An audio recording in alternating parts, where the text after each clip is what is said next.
মই আনন্দিত হৈছো মানে থলুৱা মাছৰ বজাৰখন আমি থলুৱা মানুহে দখল কৰাটো সকলোৱে বিচাৰে। হায়দৰাবাদৰ পৰা অহা মাছ, কলিকতাৰ পৰা অহা মাছ আমি খাই থাকোঁ। আজি বৰবিলৰ পৰা অহা জীয়া বৰালি মাছ, বাহু মাছ, শ'ল মাছ, শাল মাছ আমি ৰাইজক দিবৰ কাৰণে আহিছোঁ। ইয়াত লগত জড়িত হৈ আছে খোৱাং সমষ্টি এলেকাৰ ৰংবেলি বহুমুখী সমবায় সমিতিৰ যুৱ বন্ধুসকলে যোৱা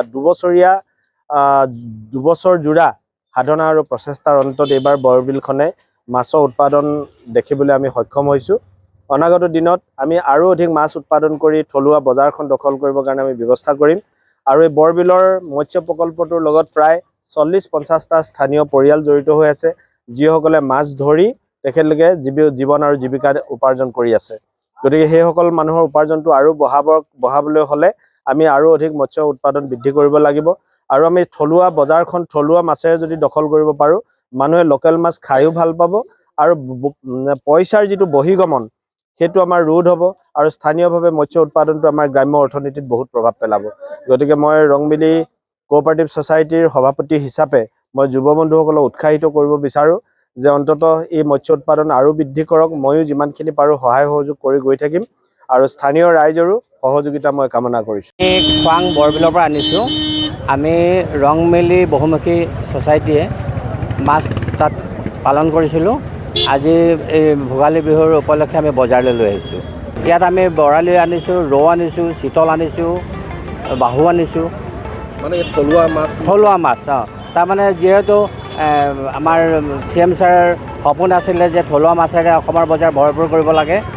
সেই উদ্দেশ্যে তেওঁ ছ'চাইটিখন বনাবলৈ আমাৰ বিধায়ক মহোদয়ক নিৰ্দেশ দিছিলে। সেইমতে বিধায়ক মহোদয়ে আমাক নিৰ্দেশ দিয়াৰ কাৰণে আমি আগবাঢ়ি গৈছোঁ। কিমান মানুহ জড়িত হৈ আছে? আমাৰ ইয়াত প্ৰায় 50-60জন থলুৱা যুৱক ইয়াত জড়িত হৈ আছে। তেওঁলোকে এই মাছৰ উৎপাদনৰ দ্বাৰা আৰু মাছ বিক্ৰী কৰি তেওঁলোকে পৰিয়াল পোহপাল দিবলৈ সমৰ্থ হৈছে আৰু ধুনীয়াকৈ চলি আছে।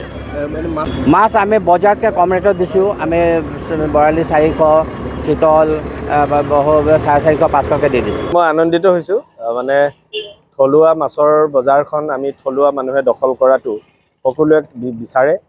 হায়দৰাবাদৰ পৰা অহা মাছ, কলিকতাৰ পৰা অহা মাছ আমি খাই থাকোঁ। আজি বৰবিলৰ পৰা অহা জীয়া বৰালি মাছ, বাহু মাছ, শ'ল মাছ, শাল মাছ আমি ৰাইজক দিবৰ কাৰণে আহিছোঁ। ইয়াত লগত জড়িত হৈ আছে খোৱাং সমষ্টি এলেকাৰ ৰংবেলি বহুমুখী সমবায় সমিতিৰ যুৱ বন্ধুসকলে যোৱা দুবছৰ জোৰা সাধনা আৰু প্ৰচেষ্টাৰ অন্তত এইবাৰ বৰবিলখনে মাছৰ উৎপাদন দেখিবলৈ আমি সক্ষম হৈছোঁ।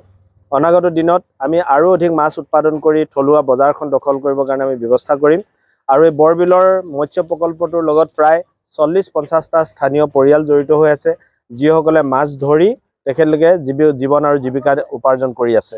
গতিকে সেইসকল মানুহৰ উপাৰ্জনটো আৰু বঢ়াবলৈ হ'লে আমি আৰু অধিক মৎস্য উৎপাদন বৃদ্ধি কৰিব লাগিব।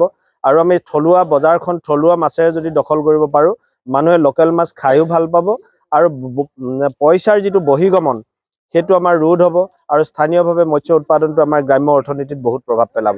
গতিকে মই ৰংবিলি কোঅপাৰেটিভ ছ'চাইটিৰ সভাপতি হিচাপে মই যুৱ বন্ধুসকলক উৎসাহিত কৰিব বিচাৰোঁ যে অন্ততঃ এই মৎস্য উৎপাদন আৰু বৃদ্ধি কৰক। ময়ো যিমানখিনি পাৰোঁ সহায় সহযোগ কৰি গৈ থাকিম আৰু স্থানীয় ৰাইজৰো সহযোগিতা মই কামনা কৰিছোঁ। খোৱাং বৰবিলৰ পৰা আনিছোঁ। আমি ৰংমেলি বহুমুখী ছ'চাইটিয়ে মাছ তাত পালন কৰিছিলোঁ। আজি এই ভোগালী বিহুৰ উপলক্ষে আমি বজাৰলৈ লৈ আহিছোঁ। ইয়াত আমি বৰালি আনিছোঁ, ৰৌ আনিছোঁ, চিতল আনিছোঁ, বাহু আনিছোঁ। মানে থলুৱা মাছ তাৰমানে যিহেতু আমাৰ CM ছাৰৰ সপোন আছিলে যে থলুৱা মাছেৰে অসমৰ বজাৰ ভৰপূৰ কৰিব লাগে।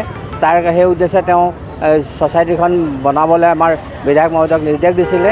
সেইমতে বিধায়ক মহোদয়ে আমাক নিৰ্দেশ দিয়াৰ কাৰণে আমি আগবাঢ়ি গৈছোঁ।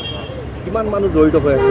আমাৰ ইয়াত প্ৰায় 50-60জন থলুৱা যুৱক ইয়াত জড়িত হৈ আছে। তেওঁলোকে এই মাছৰ উৎপাদনৰ দ্বাৰা আৰু মাছ বিক্ৰী কৰি তেওঁলোকে পৰিয়াল পোহপাল দিবলৈ সমৰ্থ হৈছে আৰু ধুনীয়াকৈ চলি আছে। মাছ আমি বজাৰতকৈ কম ৰেটত দিছোঁ। আমি বৰালি 400, চিতল 450-500কৈ দি দিছোঁ। যিকোনো খবৰৰ বাবে যোগাযোগ কৰক 7099017330 লগতে 7099017110 নম্বৰত।